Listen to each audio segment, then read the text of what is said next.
O ayan Iha, bagay na bagay sa'yo. 18 karat to, no? Oo, 8.5 grams. Grabe, magandang investment to. Oo, mag-invest ka habang bata ka pa. Ma'am, Sangla? appraise lang po. 10 karat lang siya, hindi siya pwedeng isangla, at 3.5 grams lang siya, kaya itapon mo na yan. Ano? Hindi! Naputol ka, ma'am?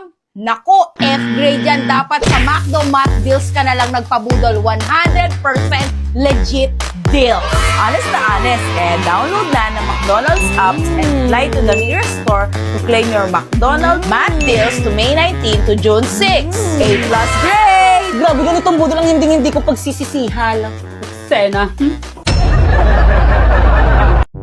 Nurse, ang sakit po ng tiyan ko. O ito, ipahid mo dyan sa tiyan mo. Nurse, tawagin niyo na lang po yung parents ko. Tayo-tayo na po kasi talaga ako eh. Ano? Ba't tayo magtumayo sa CR? Ang baho po kasi ng CR niyo dito sa may school eh. Nurse, ang sakit po ng ulo ko. O sige, maiga ka na lang muna dyan sa may kama. Ay, sa wakas may exempted rin sa quiz. Ma'am, dito po ako maihiga. Ma'am, tulong! Naputol po yung kamay ni Popoy! Ay, hala! Ang harap nyo kasi! O ito, idikit nyo! Scotch tape? Nasaan na yung naputol na kamay? Ay, nakalimutan po sa classroom. Kailangan pa po ba yun? Aba, natural! Paano nyo ididikit yan?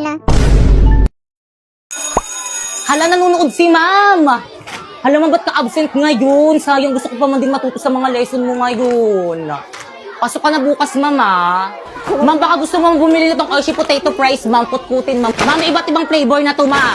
Perfect na perfect to with ice cream like this. Ang crunchy naman nito. At bagay na bagay partner sa burger. Marlito, pagod na ako. Ikaw naman yung mag-live selling dito. Dali. O sige, sis. Akin na nga yung ila-live sell. Paano ba? Warlito. Ano? Warlito. Ano ba, primo? May ginagawa ako ngayon. Warlito, tumingin ka muna. Ano ba kasi? Para sa'yo. Thank you. Welcome. Kayo naman ano pang hinihintay nyo? Bumili na rin kayo ng Oishi Potato Fries. 28 pesos lang. Kuya Popoy, inom ka nga ng maruming tubig para 1M ka na bukas. We, totoo ba yan? Baka scam lang yan. Pero go. So guys, dito tayo kukuha sa may bowl ng maruming tubig. OMG, parang nandidiri na ako. OMG! Ah! Ba't ganito? Parang ang dumi ah. So guys, gagawin na natin yung challenge. Iinumin na natin. Cheers! Ang sarap.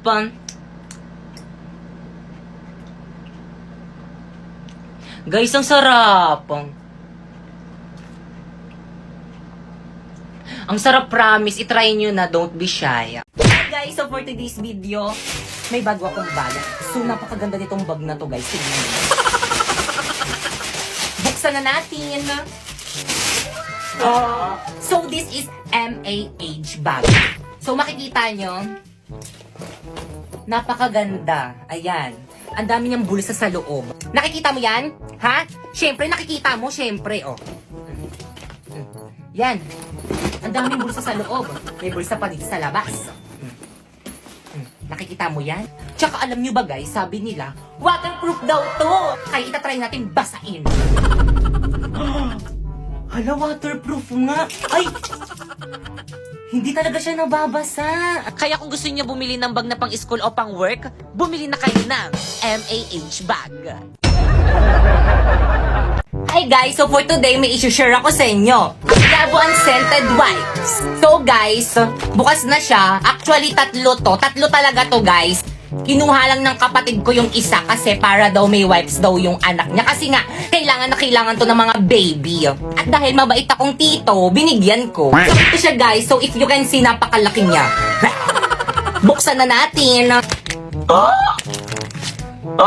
So ito siya guys. So amuyin natin. Wala siyang amoy guys kasi nga unscented wipe siya. So tignan naman natin yung tubig. Oh! So itong wipes na to is friendly materials kaya pwedeng-pwede to sa mga may sensitive skin. At kung makikita nyo, ang bilis lang kumuha ng wipe. Kaya ano pang hinihintay mo? Bumili ka na nitong Yobo Unscented Wipes. Nasaan na ba yung sapatos ko? Mama! Ano na naman yung popoy? Tawag ka ng tawag? Nasaan na yung sapatos ko? Aba, mali ko sa'yo. Ako ba nagamit nun? Nawawala eh. Kanina pa ako hanap ng hanap. Hindi ko makita. Matakas yung gamitin sa paghahanap. Hindi bibeg. Kurutin ko yung akdo mo eh. Wala ah. Wala rin. Wala rin dito. Eh mama, wala talaga eh. Hindi ko makita. Nako, kapag yan talaga nahanap ko, manda ka talaga sa akin. Go! Eh ano to? Ano to? Ay, thank you. Ba't naman nananakit? Ano kayang masarap na pagkain dito sa ref? Hoy, yung ref! Pinakabukas-bukas mo! Ang mahal-mahal ng kuryente! Lo, titingin lang naman ako ng pagkain eh. Wag na nga. Grabe ang init. Mabuksan na ang electric fan. Hoy, ano yan? Mag-electric fan ka? Nako, sinasabi ko sa'yo, Popoy. Pag yan sumabog, maghapon na nga yung nakabukas eh. Kala mo ikaw yung nagbabayad ng kuryente? Eh, ano ba naman yan? Napakatipid nyo naman. Aba, dapat lang. Talagang sumasagot ka na dyan, ha? Eh, paano ba naman kasi napakatipid nyo? Parang di nyo ko anak eh, no? Oh, ano na naman yung ginagawa mo?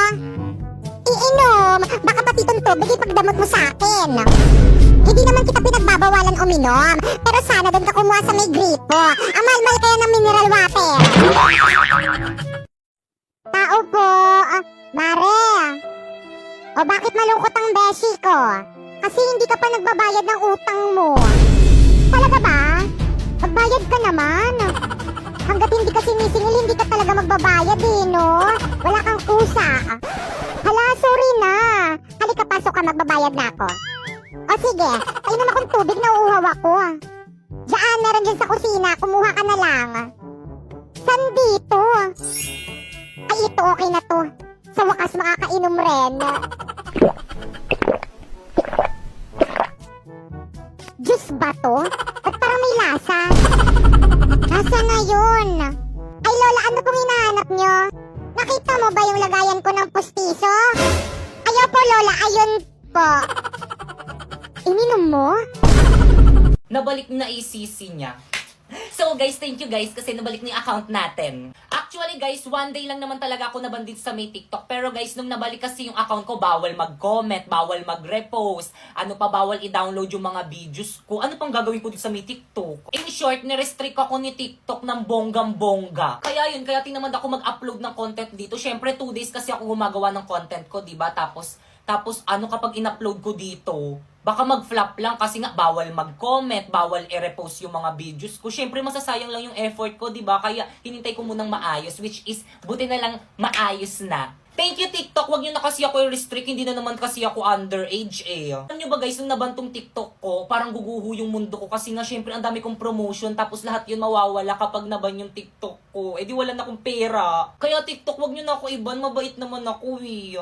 So guys, may nag-comment na naman ang sabi niya, thank you po, sumunod lang ako sa'yo, nagka-agency na agad ako. So guys, ang sabi niyang agency dyan guys, is yung agency guys sa Bigo. Kasi kapag may agency ka na guys sa may Bigo, pwede ka nang sumahod katulad ko.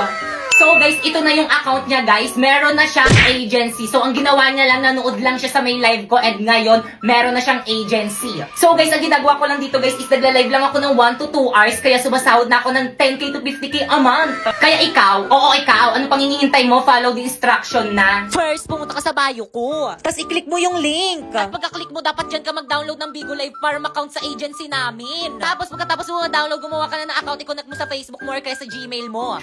At kapag nakagawa ka na ng account, i-follow mo ko dyan. Ayan yung name ko, Popoy Malyari 08. At abangan mo ang aking live every 9 PM para masali kita sa agency namin. Bye! OMG, ang ganda-ganda talaga nitong damit ko. Bagay na bagay sa akin. Hala, buti pa siya may bagong damit. Ipagyayabang niya na naman yan sa akin. Makaalis na nga. Uy, Bakekang! Nandyan ka pala. Saan ka pupunta? Uuwi na. Bakekang, nakikita mo ba tong damit ko? Natural, may mata ako eh. Ang ganda ng damit ko, no? Pang mayaman. Bili ng mama ko. Galing ibang bansa. Inggit ka, bili ka. Hindi naman ako naiinggit. Kala mo talaga eh, no? 5 piso lang naman yan dyan sa may bangkete. Sus, ikaw pa hindi maiinggit? Napagka-inggitera mo kaya? Kaya sure ako na inggit ka dito sa may maganda kong damit.